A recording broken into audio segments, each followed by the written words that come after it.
So we'll just do some straightforward audio tests to the iPhone. There's no microphones plugged in at the minute, so it's just recording on its own internal microphones, and this is what it sounds like. We've come to the atrium, so there's a bit of background noise. There's actually not a lot of people about, but the radio's on in the background and you can probably hear that, so that'll be a good test for some of these microphones. So let's plug some in. First one we're going to try is our standard Lavalier clip mic cabled kit that we issue. So I've got this clip mic on this time. When you plug this in, best to use an app so that you've got control over the audio. So we've turned this down to about 70%, otherwise it'd be crashing into the red. And that's one disadvantage of using these clip mics straight into the native iPhone. You really should be using an app that's got some kind of audio meters on. But this is what it's sounding like. You'll also notice that I've put the cable up under my shirt. We don't want to see any dirty wires hanging down in front of people when you're using these cabled Lavalier mics. Now it might be that you haven't got time to be putting a microphone on everybody. If you're vox popping people in the street, then maybe you want something like this handheld iRig microphone, which is great. It's in vision, but great for sports events where you might be going around getting vox pops from people. So we're back on the iPhone mic at the minute, and the next thing we're going to try is we're going to plug in this Rode shotgun mic on top of the phone holder there. It's also worth noting that for all of these tests I'm using this shoulder pod mount so that we can connect very easily things like microphones on the top of it to do all the different tests. So this time we've got that little short Rode shotgun microphone on top of the phone. This is what it's sounding like, this is what it sounds like to the backgrounds. We've got a good level going. This is actually running into the Blackmagic app at 100%. So we'll see how that one compares to this little Deity shotgun microphone. So now we've plugged the little short Deity mic on the top. Remember in the last test we were using the short Rode shotgun mic, so this is the Deity mic. Very, very similar looking microphones, both very short barrels. You can use them with phones or you can use them with DSLR cameras. And this is what this one sounds like. The next thing we're going to look at are these Rode Wireless Go radio kits. You can either wear the little block itself as a microphone or you can plug a Lavalier mic into it. So we'll see how each of those sound. So we've got this one connected. I'm just going to clip it onto my shirt. Don't need the fluffy thing in here because it's not windy. And this is what it sounds like.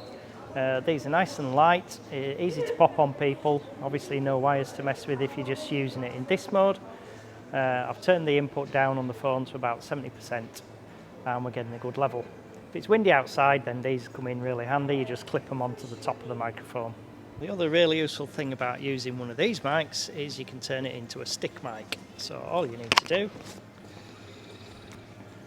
is clip that there, pop the fluffy on, and away we go. We've got a stick mic again. If you're at football matches or any kind of sporting event where you just want to go around the crowd and vox pop people, then you can turn the Rode Wireless Go kit into a stick mic very quickly.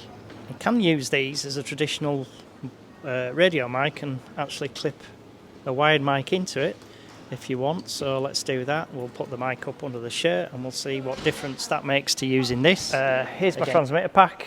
I've got this microphone on now, so this could go away in my pocket, and this is how this one sounds. Again, radio's still playing in the background. I've no idea what any of these sound like until we play them back. Okay, so we're back on the iPhone mic just for a second. Believe it or not, you could put a full shotgun microphone into the phone. Of course, these have got XLR connections, so we're going to need an XLR cable. That obviously isn't going to fit into the phone unless we put it into one of these XLR adapters, so we can plug the XLR in there. It's got phantom power because this microphone needs voltage to work, so we can do all that, and then we'll stick an Apple adapter on the end of this and plug it into the phone. Stand by. So here we go. Now we've got the shotgun mic on, this kind of thing you see on BBC Breakfast. Most professional outside broadcast kits will have a shotgun mic like this, usually connected to something a little bit bigger than an iPhone. But this is just proof that you can connect anything to it nowadays, and this should give you a really good sound. Not sure how loud the background's going to be, but if we're in a noisy environment, this microphone's going to really pick up your voice well, and it's great. Again, use it like a hand mic for interviewing people, or we could even stick it on the end of a boom pole. This could screw into a boom pole. be right above a crowd. So a really versatile microphone. And this is what this one sounds like. So back to the iPhone microphone on its own. Lots of different microphones to choose from. It's a case of deciding which one you think is going to be the best for your job. Usually a microphone plugged in is going to give you a better result than just using the iPhone microphone on its own. I know the new iPhone 16 models are out and they've got very good noise reduction on them, but a microphone will always be better.